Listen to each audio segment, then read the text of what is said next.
नमस्कार।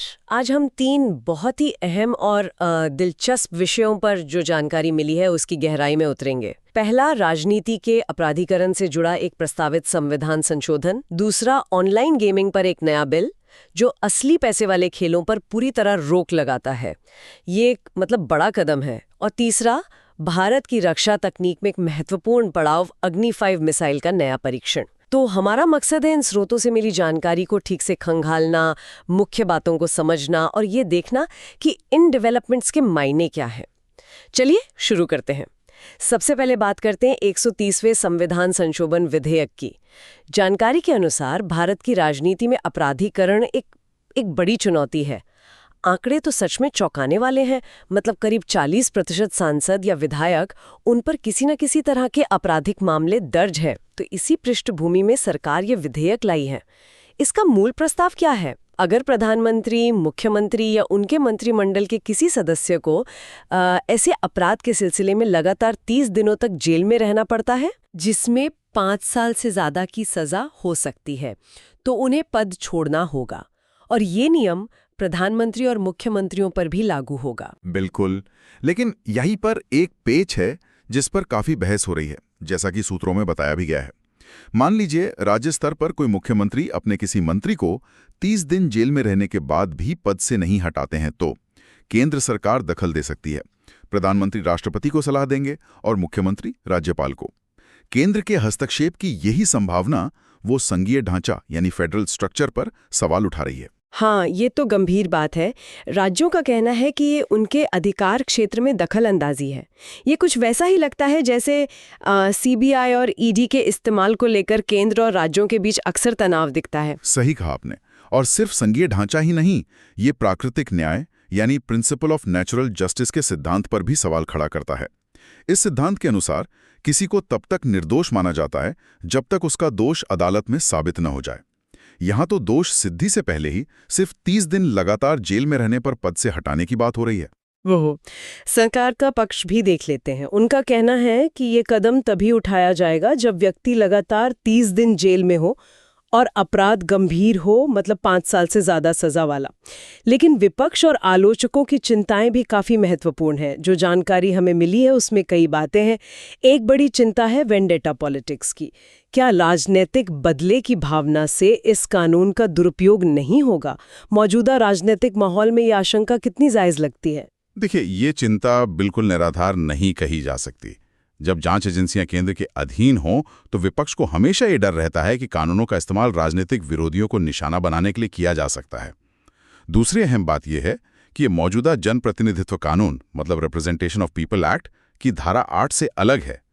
वो धारा सजा मिलने के बाद अयोग्यता की बात करती है, जबकि ये बिल सिर्फ आरोप और 30 दिन की हिरासत पर ही पद से हटाने का प्रावधान करता है। ये एक बुनियादी फर्क है। और न्याय प्रक्रिया में देरी का मुद्दा भी है। अगर कोई केस 10-20 साल चलता है, जैसा कि अक्सर होता है, तो क्या इसका मतलब ये हुआ कि सिर्फ आरोप के आधार पर कोई व्यक्ति इतने लंबे समय तक अपना पद खो सकता है, भले ही बाद में वो निर्दोष साबित हो जाए?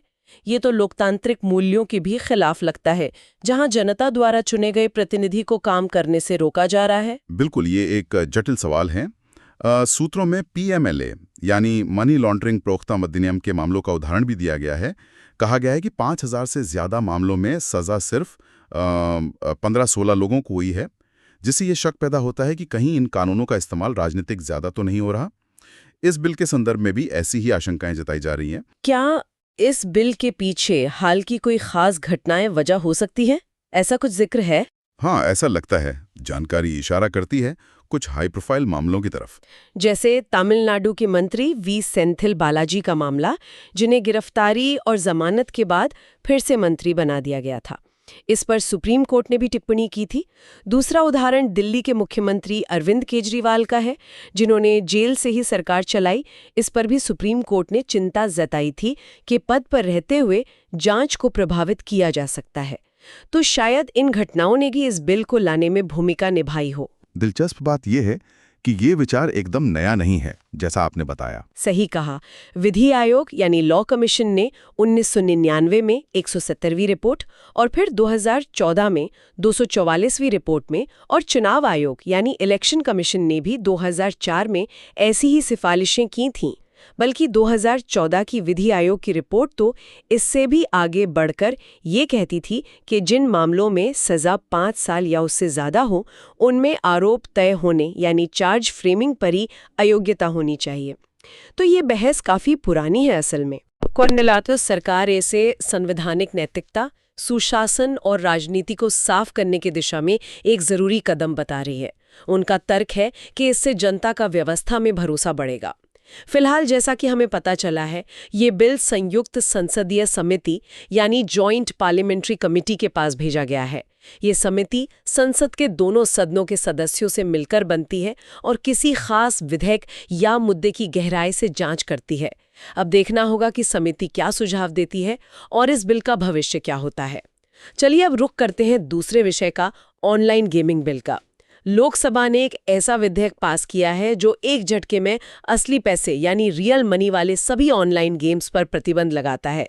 ये वाकई चौंकाने वाला है, क्योंकि कुछ समय पहले तक सरकार का नजरिया बिल्कुल अलग था, है ना? हाँ, बिल्कुल। हमें याद है 2023 में सरकार गेम ऑफ स्केल और गेम ऑफ चांस में फर्क करते हुए स्वनियमन मतलब सेल्फ रेगुलेशन की बात कर रही थी।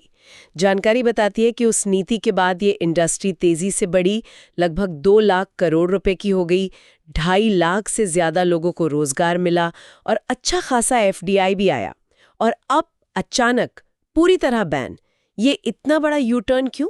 हाँ, इसके पीछे कई गंभीर कारण बताए जा रहे हैं। सूत्रों के अनुसार इन गेम्स की लत मतलब एडिक्शन एक बड़ी सामाजिक समस्या बन गई थी। इसके साथ ही वित्तीय धोखाधड़ी, फाइनेंशियल फ्रॉड, टैक्स चोरी यानी टैक्स इवेजन और दुखद रूप से आत्महत्या के बढ़ते मामले, ये सरकार के लिए बड़ी चिंता का सबब बन गए थे। खासकर युवाओं और कम आय वाले परिवारों पर इसका बहुत बुरा असर पड़ रहा था। क्या इसमें कुछ और पहलू भी थे, जैसे? हाँ, बिल्कुल। एल्गोरिदम में हेरफेर यानी रिग्ड एल्गोरिदम्स की आशंकाएं थी।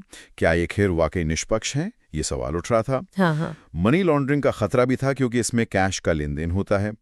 और राष्ट्रीय सुरक्षा, नेशनल सिक्योरिटी का मुद्दा भी उठाया गया, क्योंकि जानकारी के मुताबिक कुछ ऑपरेटर्स चीन जैसे देशों से जुड़े हो सकते हैं।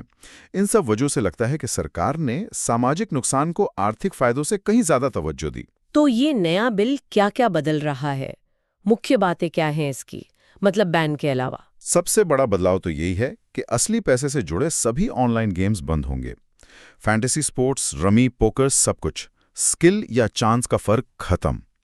दूसरा, इन गेम्स के विज्ञापन और स्पॉन्सरशिप पर भी पूरी रोक लगेगी। अच्छा, यानी अब हमें IPL जैसे बड़े आयोजनों में दिखने वाले उन फैंटेसी गेमिंग एप्स के विज्ञापन नहीं दिखेंगे? हाँ, बिल्कुल, वो सब बंद। लेकिन क्या सरकार गेमिंग को पूरी तरह खत्म कर रही है या कुछ विकल्प है? नहीं, ऐसा नहीं है। बिल में एक सकारात्मक पहलू भी है। सरकार गैर जुआ यानी नॉन गैम्बलिंग वाले स्वदेशी ई स्पोर्ट्स को बढ़ावा देगी, जैसे कि नीड फॉर स्पीड या स्मैकडाउन जैसे वीडियो गेम्स जिनमें पैसा नहीं लगता। इन्हें प्रोत्साहन दिया जाएगा ताकि क्षेत्र में भारत की रचनात्मकता और आर्थिक गतिविधि बढ़े। अच्छा, और इस बैन को लागू करने के लिए क्या प्रावधान है? ये तो बहुत बड़ी इंडस्ट्री है, इसे रोकना आसान नहीं होगा। प्रावधान काफी सख्त हैं। अधिकारियों को फिजिकल या डिजिटल स्पेस में तलाशी लेने, सामान जब्त करने और गिरफ्तारी तक का अधिकार होगा। वित्तीय संस्थानों जैसे बैंक, UPI ऑपरेटर्स को साफ निर्देश दिए गए हैं कि वे इन गेमिंग ऐप्स के लिए पैसों के लेन देन मतलब जमा या निकासी को रोकें। एक केंद्रीय गेमिंग प्राधिकरण सेंट्रल गेमिंग अथॉरिटी भी बनाया जाएगा, जो नियमों को लागू करेगा और ई स्पोर्ट्स को बढ़ावा देगा। सजा का भी प्रावधान है? काफी सख्त लग रहा है ये सब। सजा भी है। खेलने वालों पर जुर्माना अपेक्षाकृत कम है, लेकिन विज्ञापन करने वालों पर 2 साल तक की जेल और 50 लाख रुपए तक का जुर्माना हो सकता है। और अगर गेमिंग कंपनियां या वित्तीय संस्थान नियमों का उल्लंघन करते हैं तो उन पर 3 साल तक की जेल और 1 करोड़ रुपए तक का जुर्माना लगाया जा सकता है। बाप रे, ये तो काफी सख्त कदम है, लेकिन क्या इसके कुछ अनपेक्षित नकारात्मक परिणाम भी हो सकते हैं? जानकारी में कुछ चिंताएं भी जताई गई हैं शायद। निश्चित रूप से हर बड़े नीतिगत बदलाव के कुछ साइड इफेक्ट्स होते हैं। पहली चिंता तो सरकारी खजाने को होने वाले टैक्स राजस्व के नुकसान की है। अनुमान है कि ये करीब 20,000 करोड़ रुपए सालाना हो सकता है। ये छोटी रकम नहीं है। बिल्कुल। और रोजगार का क्या? हाँ, वो दूसरी बड़ी चिंता है, रोजगार का बड़ा संकट। जैसा आपने कहा, 2.5 लाख से ज्यादा लोग सीधे तौर पर इस इंडस्ट्री से जुड़े हैं। उनके भविष्य का क्या होगा, ये एक बड़ा सवाल है। और कानूनी पहलू, क्या इसे चुनौती दी जा सकती है? वो भी एक बड़ा सवाल है। संविधान के मुताबिक सट्टेबाजी और जुआ मतलब बेटिंग एंड गैम्बलिंग राज्य सूची का विषय है। तो केंद्र सरकार द्वारा बनाए गए इस राष्ट्रव्यापी कानून को अदालतों में चुनौती दी जा सकती है, ये एक संभावना है। और क्या डर है? एक और डर यह है कि ये पूरा उद्योग अंडरग्राउंड या डार्क वेब पर शिफ्ट हो सकता है। अगर ऐसा हुआ तो इसे रेगुलेट करना और भी मुश्किल हो जाएगा और मनी लॉन्ड्रिंग जैसी अवैध गतिविधियां शायद और बढ़ जाएं। विदेशी निवेश यानी एफडीआई पर भी इसका नकारात्मक असर पड़ सकता है। तो ये वाकई एक बड़ा फैसला है, जिसमें सामाजिक सरोकारों को आर्थिक हितों पर तरजीह दी गई है। 2023 की स्वनियमन नीति से 2025 में पूर्ण प्रतिबंध तक का सफर, ये तो काफी तेज रहा है। देखना होगा कि ये संतुलन कितना सफल होता है। बिल्कुल, ये दिखाता है कि सरकार सामाजिक परिणामों को लेकर कितनी गंभीर है, भले ही इसके लिए आर्थिक कीमत चुकानी पड़े या अपनी पिछली नीति से पलटना पड़े। यह हमेशा एक मुश्किल संतुलन होता है। और अब चलते हैं हमारे तीसरे और अंतिम विषय पर, रक्षा क्षेत्र की एक बड़ी खबर, अग्नि 5 मिसाइल के नए वेरिएंट का सफल परीक्षण। ये भारत के लिए एक अहम उपलब्धि मानी जा रही है। जैसा कि सूत्रों में बताया गया है, अग्नि 5 एक इंटरकॉन्टिनेंटल बैलिस्टिक मिसाइल यानी ICBM है। आगे बढ़ने से पहले थोड़ा सा मिसाइलों के बारे में समझ लेते हैं, है ना? मोटे तौर पर 2 तरह की मिसाइलें होती हैं, बैलिस्टिक और क्रूज।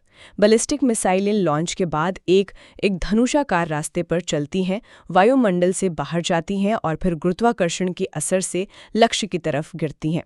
ये बहुत लंबी दूरी तय कर सकती हैं। वहीं क्रूज मिसाइलें ज़्यादातर वायुमंडल के अंदर ही कम ऊंचाई पर पृथ्वी की सतह के समानांतर उड़ती हैं, जैसे कोई रिमोट से चलने वाली गाड़ी हो, और इन्हें उड़ान के दौरान गाइड किया जा सकता है। इनकी रेंज आमतौर पर बैलिस्टिक मिसाइलों से कम होती है। हाँ, ये सही वर्गीकरण है। अब आते हैं अग्नि 5 की खुसूसियतों पर। जो जानकारी हमें मिली है उसके आधार पर। रेंज, इसकी मारक क्षमता 5000 किलोमीटर से ज्यादा है। ये इसे अंतर महाद्वीपीय श्रेणी में रखती है, मतलब ये दूसरे महाद्वीपों तक मार कर सकती है। पेलोड, ये 1500 किलोग्राम तक वजन ले जा सकती है। इसमें पारंपरिक हथियार भी हो सकते हैं और परमाणु हथियार भी। MIRV तकनीक, हाँ, ये इस परीक्षण की सबसे बड़ी और सबसे महत्वपूर्ण बात है। MIRV का मतलब है multiple independently targetable re entry vehicle. आसान भाषा में कहें तो एक ही मिसाइल लॉन्च होने के बाद वायुमंडल में वापस आते समय कई छोटे छोटे वॉरहेड छोड़ सकती है और हर वॉरहेड एक अलग पहले से तय लक्ष्य पर निशाना साध सकता है। अच्छा, यानी एक तीर से कई निशाने। ये तकनीक कितनी आम है? मतलब क्या ये बहुत से देशों के पास है? नहीं, बिल्कुल आम नहीं है। सूत्रों के मुताबिक ये बेहद जटिल तकनीक है और अब तक सिर्फ कुछ चुनिंदा देशों, अमेरिका, रूस, चीन, ब्रिटेन, फ्रांस के पास ही प्रमाणित रूप से थी। भारत ने अब इस क्षमता का सफल परीक्षण करके इस एलीट क्लब में शामिल होने का दावा पेश किया है। ये तो वाकई बहुत बड़ी बात है। अच्छा, और वो कनस्तर आधारित लॉन्च के बारे में क्या जानकारी है? स्रोत में पेन और कागज के टुकड़े वाले उदाहरण का जिक्र था, वो क्या है? हाँ, वो कोल्ड लॉन्च तकनीक समझाने के लिए था। सोचिए, अगर आप एक पेन मिसाइल को सीधे मेज पर रखकर उसके निचले हिस्से में आग लगाएं, ये हुआ हॉट लॉन्च, तो मेज लॉन्च पैड को नुकसान पहुंच सकता है। लेकिन अगर आप पहले पेन को फूंक मारकर या किसी और तरीके से थोड़ा ऊपर उछालें और फिर हवा में उसमें आग लगाएं, ये हुआ कोल्ड लॉन्च, तो मेज सुरक्षित रहती है। कनस्तर लॉन्च कुछ ऐसा ही है। मिसाइल एक सील्ड बंद कनस्तर के अंदर होती है। लॉन्च के समय गैस प्रेशर का इस्तेमाल करके मिसाइल को पहले कनस्तर से बाहर और कुछ ऊंचाई तक फेंका जाता है। हवा में आने के बाद ही उसका मुख्य रॉकेट इंजन चालू होता है। अच्छा, इसके फायदे क्या हैं? इसके कई फायदे हैं। पहला, ये हॉट लॉन्च की तुलना में ज्यादा सुरक्षित है। अगर लॉन्च के तुरंत बाद कोई गड़बड़ी होती है तो लॉन्च पैड या वाहन को कम नुकसान होता है। दूसरा, ये मिसाइल को मोबाइल लॉन्चर पर रखना और कहीं से भी लॉन्च करना आसान बनाता है। कनस्तर मिसाइल को बाहरी वातावरण से भी बचाता है। अग्नि 5 में इसके अलावा सटीक निशाना साधने के लिए रिंग लेजर गायरोस्कोप जैसी आधुनिक मार्गदर्शन प्रणाली है। ये ठोस ईंधन यानी सॉलिड फ्यूल का इस्तेमाल करती है और इसे सड़क या रेल मोबाइल लॉन्चर से दागा जा सकता है। ये सब इसकी क्षमता को और बढ़ाते हैं। सामरिक नजरिए से देखें तो भारत के लिए इसका क्या महत्व है, मतलब स्ट्रेटेजिक इम्पोर्टेंस? इसका महत्व बहुत गहरा है। ये भारत के परमाणु त्रय यानी न्यूक्लियर ट्रायड का एक महत्वपूर्ण स्तंभ है। परमाणु त्रय का मतलब है कि देश हवा, लड़ाकू विमानों से, जमीन मिसाइलों से और पानी पनडुब्बियों से तीनों जगहों से परमाणु हमला करने की क्षमता रखता है। अग्नि 5 जमीन आधारित क्षमता को बेहद मजबूत करती है। ये भारत की सेकंड स्ट्राइक क्षमता को भी विश्वसनीय बनाती है। यानी अगर दुर्भाग्यवश भारत पर पहला परमाणु हमला होता है तो भी भारत के पास दुश्मन को भारी नुकसान पहुंचाने वाला जवाबी हमला करने की पुख्ता क्षमता मौजूद रहेगी। और MIRV का इसमें क्या रोल है? और जैसा मैंने कहा, MRV तकनीक गेम चेंजर है। एक ही मिसाइल से दुश्मन के कई ठिकानों, चाहे वो शहर हों या सैन्य अड्डे, को एक साथ निशाना बनाने की क्षमता का मतलब है कि दुश्मन के लिए मिसाइल डिफेंस सिस्टम से अपना बचाव करना बेहद मुश्किल हो जाता है। ये भारत की निवारक क्षमता, डिटरेंस कैपेबिलिटी को कई गुना बढ़ा देती है। यानी दुश्मन हमला करने से पहले 100 बार सोचेगा। अगर हम इसे बड़े कैनवस पर देखें तो ये परीक्षण रक्षा प्रौद्योगिकी में भारत की बढ़ती आत्मनिर्भरता और एक प्रमुख वैश्विक सामरिक शक्ति के रूप में उसके निरंतर उभार का स्पष्ट संकेत है। तो आज हमने 3 अलग-अलग लेकिन महत्वपूर्ण विषयों पर उपलब्ध जानकारी का जायजा लिया।